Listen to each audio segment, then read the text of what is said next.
अनन्य कुमार। शमशाद छोड़िए ना, कोई आ जाएगा। अरे छोड़ना ही होता तो भला पकड़ते क्यों? और इतनी रात में यहाँ कोई नहीं आने वाला। माहिरा और शमशाद कश्मीर की इन हसीन वादियों में अपना हनीमून मनाने आए थे और चांद की इस हसीन चांदनी में जहाँ दोनों अपने विला में अकेले थे, शमशाद माहिरा को अपनी बाहों में समेट उसके साथ दो जिस्म एक जान हो जाना चाहता था। दोनों एक पेड़ के किनारे एक दूसरे को चूम ही रहे थे कि अचानक माहिरा के कानों में एक फारसी मंत्र सुनाई पड़ा। मगर शमशाद की गर्म आगोश को छोड़ वो अपना ध्यान किसी और चीज पर नहीं देना चाहती थी। शमशाद भी माहिरा के बालों की क्लिप को दूर फेंक उसकी नरम जुल्फों में अपने हाथ फेर रहा था कि अचानक माहिरा ने उसे अपने से दूर धकेला और विला के अंदर की ओर चली गई। शमशाद भी हैरान था कि जो माहिरा अपनी गर्म सांसों के आलिंगन से उसे उत्तेजित कर रही थी, वो अचानक बिना एक शब्द कहे आखिर ऐसे कैसे चली गई। बहरहाल शमशाद भी उसके पीछे पीछे विला के अंदर चला गया, मगर शमशाद इस बात से अनजान था कि उसे जाते हुए पेड़ की ओट से कोई और भी देख रहा था। शमशाद माहिरा के लिए हॉट चॉकलेट लेकर बेडरूम में आया और कमरे में आते ही उसे कुछ ऐसा दिखा जिसे देख वो दंग रह गया। माहिरा कपड़े बदल शीशे में देख अपने बालों में कंघी घुमा रही थी और फारसी में कुछ गुनगुना रही थी। शमशाद ने हॉट चॉकलेट की ट्रे नीचे रखी और माहिरा को पुकारते हुए बोला, माहिरा, माहिरा, माहिरा। हाँ, तुम कुछ कह रहे थे? माहिरा, कहाँ खो गई थी तुम? मैंने तुम्हें कितनी बार पुकारा और ये तुम क्या गुनगुना रही थी? मैं? और गुनगुना रही थी? मुझे तो कुछ याद नहीं है। मैं तो बस ये कंघी। छोड़ो, जो भी बात है, देखो मैं तुम्हारे लिए क्या लाया हूँ। जो कुछ भी कुछ देर पहले हुआ वो। शमशाद, उस बारे में बात ना ही करें तो बेहतर है, और इसे आप पी लीजिए, मैं आती हूँ। इतना कहे माहिरा बाथरूम में चली गई और शमशाद, जो माहिरा के इस बर्ताव से खफा हो चुका था, कंबल खींच सोने चला गया। कुछ देर बाद जब माहिरा वापस आई तो हॉट चॉकलेट के कप को देख उत्साहित होते हुए बोली, शम्मी यार, why are you so sweet? Mahira खिड़की के बाहर देखते हुए हॉट चॉकलेट का लुत्फ उठा रही थी। वो इस बात से अनजान थी कि उसी की शक्ल और रूप में खड़ी कोई अनजान शक्ति बाथरूम के दरवाजे की ओट से उसे देख रही है। कुछ दिन बाद शमशाद और माहिरा अपने घर लखनऊ को रवाना हुए और माहिरा गाड़ी के शीशों के बाहर वादियों को एकटक देख रही थी कि अचानक उसे एक विचित्र जीव दिखा जो नीले रंग का था। पल भर के लिए उसे अपनी आंखों पर यकीन ही नहीं हुआ और तसल्ली के लिए जब उसने दोबारा बाहर झांका तो पाया कि वहां कोई नहीं था। इसे अपनी आंखों का वहम समझ माहिरा शमशाद के कंधे पर सर रखकर सो गई। माहिरा और शमशाद के आने पर मोहसिना, जो शमशाद की अम्मी थी, दोनों का स्वागत मुंह मीठा करा के कहती है, आओ मेरे बच्चों, अंदर आओ। तुम्हारी बहन नगमा ने तो हमें खाला बना ही दिया, अब बस तुम भी जल्दी से हमें दादी बना दो ताकि जल्दी से एक नन्हा सा शमशाद हमारी गोद में भी खेले। शमशाद बिना कोई जवाब दिए कमरे में चला जाता है और दरवाजा जोर से बंद कर लेता है। माहिरा अपनी सास को देख कुछ अजीब तरह से मुस्कुराती है और सामान लेकर अंदर चली जाती है। माहिरा छत से कपड़े उतार रही थी कि अचानक उसकी सास मोहसिना पीछे से चिल्लाते हुए आई और उसके हाथ से कपड़े छीनते हुए बोली, माहिरा, अपने बाल बांधिए और खबरदार दोबारा कभी ऐसे खुले बालों में बाहर आई तो। अम्मी, अभी नहा के ही निकले थे हम, तो सोचा। ऐसे खुले बाल रखने वाली लड़कियों पे जिन्न आशिक हो जाते हैं और जिन्न का साया मौत का पैगाम ही लाता है। अम्मी, आप शांत हो जाइए। लीजिए, हमने बांध लिए अपने बाल। माहिरा ने अपने बाल जरूर बांध लिए थे, मगर वो इस बात से बेखबर थी कि जिन्न का साया उसकी जिंदगी में दस्तक दे चुका था। मोहसिना बरामदे में बैठ नगमा के बच्चे के लिए स्वेटर बुन रही थी कि अचानक कुछ गिरने की आवाज से उसका ध्यान भटका। उसने स्वेटर और ऊन का गोला नीचे रख आवाज की दिशा में नजर घुमाई तो उसने जो देखा वो देख किसी के भी होश ठंडे पड़ जाते। मोहसिना ने देखा माहिरा रोशनदान पर चढ़ कबूतर के घोंसले को फेंक उसके कच्चे अंडों को खा रही थी और उसकी आंखें हरी हो चुकी थी। ये देख मोहसिना घर के अंदर दौड़ी और शमशाद को पुकारने लगी। शमशाद, जो दफ्तर जाने के लिए तैयार हो ही रहा था, बिना कमीज पहने अपने कमरे से बाहर दौड़ता हुआ आया। अम्मी, शांत हो जाइए, आप बैठिए यहाँ। माहिरा, वो उधर अंडे। शमशाद, आप इन्हें शांत करें, मैं इनके लिए पानी लेकर आती हूँ। तू रोशनदान पर चढ़ के अंडे खा रही थी, अब यहाँ धमकी। अम्मी, छोड़िए उसे, कुछ तो लिहाज कीजिए, आपकी बहू है वो, और ये सुबह से कमरे में ही थी। हाँ माँ जी, हम तो काफी देर से कपड़े प्रेस कर रहे थे, आपकी आवाज सुनी तो तुरंत भागे चले आए। तुझे भी हमारी बात पर भरोसा नहीं है ना? अभी चल हमारे साथ, सब आईने की तरह साफ साफ दिखने लग जाएगा तुझे। मोहसिना जैसे ही अपनी बहू और बेटे के साथ बाहर बरामदे में पहुंची तो देखकर भौचक्की रह गई, क्योंकि सब ज्यों का त्यों था। जमीन पर अंडों का कोई निशान नहीं और घोंसला ऐसे रोशनदान के साथ जमा हुआ था जैसे किसी ने सालों से नहीं छेड़ा हो। मोहसिना जान चुकी थी कि दाल में कुछ तो काला है, उसे बस तलाश थी तो बस एक मौके की। अगले कुछ दिन जो सिद्दीकी परिवार के साथ एक के बाद एक अजीब गतिविधियां घटित हुई। कभी रात को बिजली जाने के बाद उजाला करने वाली मोमबत्तियां घर के पर्दों को जलाकर राख कर देती, तो कभी रसोई घर में रखे पतीलों से अन्न और चावल का गायब हो जाना। मोहसिना, जो हर दिन मोहल्ले की औरतों के साथ सवेरे सैर पर निकलती थी, उसने घुटने के दर्द के चलते घर के बाहर निकलना तक छोड़ दिया और बस बरामदे में बैठकर या तो स्वेटर बुनती या बस कुरान पढ़ती रहती। जिन्न के होने का असर सिर्फ मोहसिना पर ही नहीं बल्कि शमशाद के कामकाज पर भी पड़ने लगा था। शमशाद सुबह 9 बजे काम पर निकलता और 12 बजे ही घर चला आता।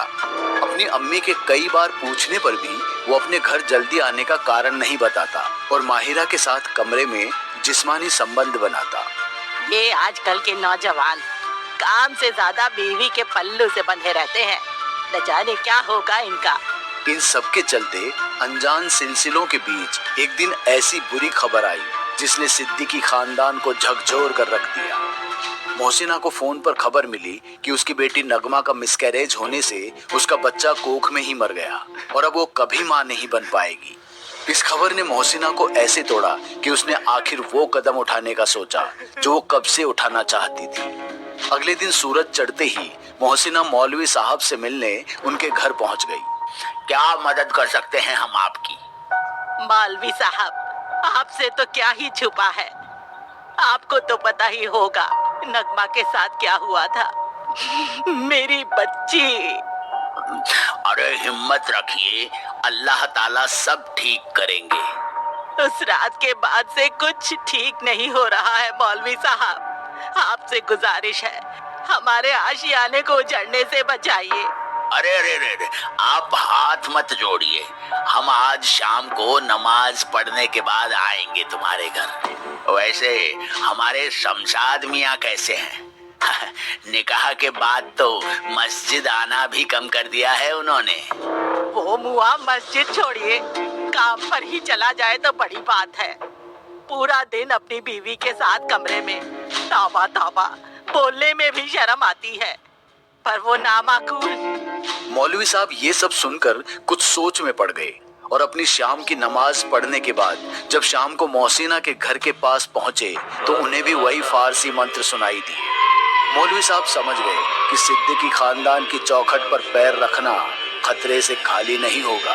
मोहसिना, जो कि घर की छत पर मौलवी साहब को जाते हुए देख रही थी, अपनी आखिरी उम्मीद को जाते देख हड़बड़ाहट में नंगे पैर उनके पीछे दौड़ी और बीच सड़क में उनके पैरों में गिरते हुए बोली, आप मेरी आखिरी उम्मीद है मौलवी साहब, मुसीबत की इस घड़ी में मेरा हाथ मत छोड़िए।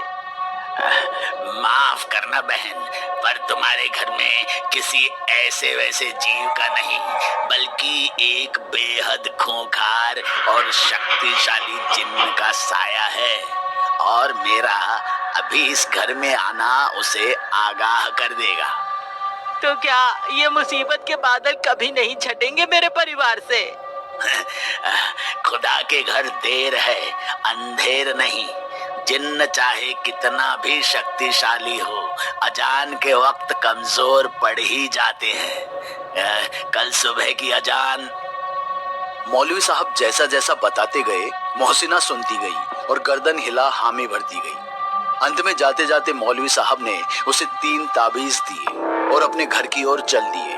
रात होते ही सास बहू रसोई में रात के खाने की तैयारी कर रही थी कि तभी मोहसिना ने एकदम से मौका देख अपनी बहू की दाईं बाजू पर एक ताबीज बांध दिया। अम्मी, ये ताबीज किस लिए है? मौलवी साहब ने दिया है, बुरी नजर से परिवार को बचा कर रखेगा। वैसे अम्मी, एक और ताबीज मंगा लीजिए, घर में एक नन्हा मेहमान जो आने वाला है। सच? शुक्र है अल्लाह का, आखिर इतने गमों के बाद कुछ खुशियाँ तो हमारे नसीब में आई। तुम जाकर आराम करो बेटा, हम बिरयानी बनाते हैं। हाँ शमशाद, अब खुदा की रहमत से आप एक वालिद बनने वाले हैं। सचमुच? माहिरा, हम पापा? हाँ शमशाद, उम्मीद करते हैं आपको आपकी जिम्मेदारियों का एहसास हो जाएगा, पर उससे पहले तुम ये ताबीज बांध लेना। ये किन अंधविश्वासी बातों को आप मानने लगे हैं? अरे इनसे शमशाद, शमशाद आप ठीक तो? कुछ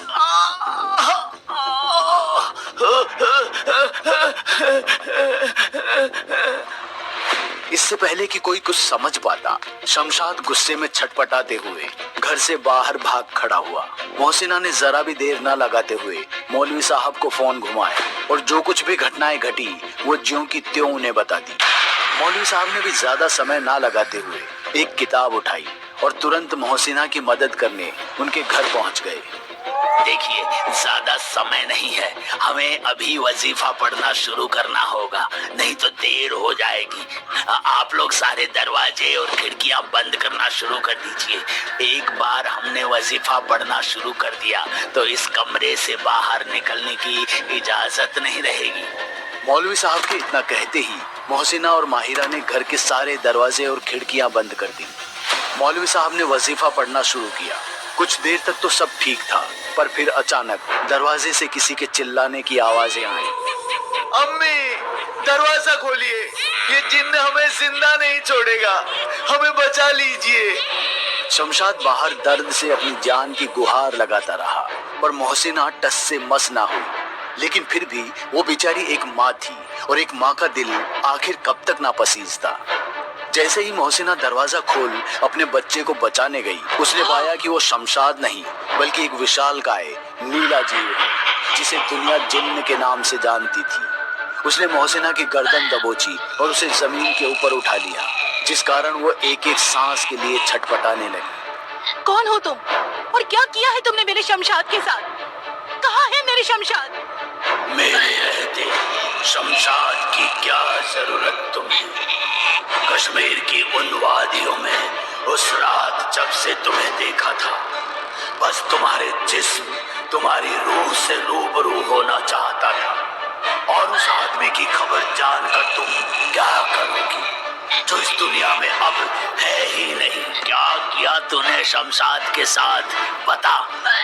जिन्न ये सुनकर जोरों से हंसा और उसने बताया कि कैसे एक सुबह जब शमशाद काम के लिए निकला तो जिन्न मौका पा उसे रास्ते में एक शमशान घाट में घसीटता हुआ ले गया और फिर उसका रूप ले कैसे माहिरा के साथ हर दिन जिस्मानी संबंध बनाने लगा। माहिरा, छोड़ो इन सबको और मेरे साथ चलो, इन सब से दूर हम अपनी अलग दुनिया बसाएंगे। उससे पहले मैं खुद को मौत के हवाले कर दूंगी।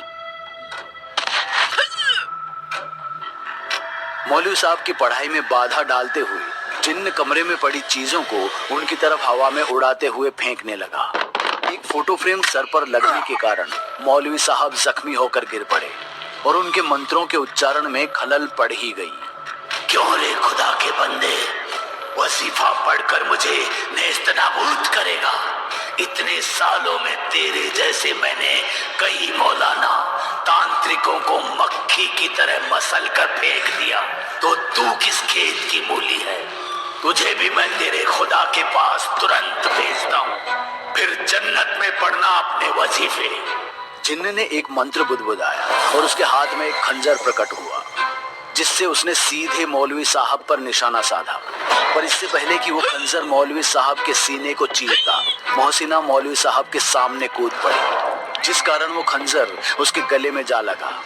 मोहसिना अपने बहते खून से घुट घुट कर कुछ ही पलों में मौत की गोद में हमेशा हमेशा के लिए सो गई। अपनी माँ से ज्यादा सगी और प्यार करने वाली सास की मौत का गम माहिरा से सहन नहीं हुआ और उसने मोहसिना की गर्दन से खंजर निकाल अपनी कलाई पर लगाते हुए कहा, मेरा सब कुछ छीनने के बाद भी अगर तुम्हें चैन नहीं मिला तो लो, मेरी जान भी ले लो, पर खुदा के लिए चले जाओ, छोड़ दो मुझे। जिस जिन्न को वजीफा और ताबीज भी नहीं रोक पाए, उसे माहिरा की मोहब्बत ने इस दुनिया को हमेशा हमेशा छोड़ने के लिए मजबूर कर दिया। आज इस बात को 7 साल हो चुके हैं, लेकिन माहिरा आज भी उसी घर में अपने बच्चे के साथ अकेले अपना जीवन काट रही है और अपने बेटे को शमशाद कहकर पुकारती है, मगर ये शायद वो शमशाद नहीं जिसे वो दुनिया में लाना चाहती थी। हेलो हेलो माहिरा, मैं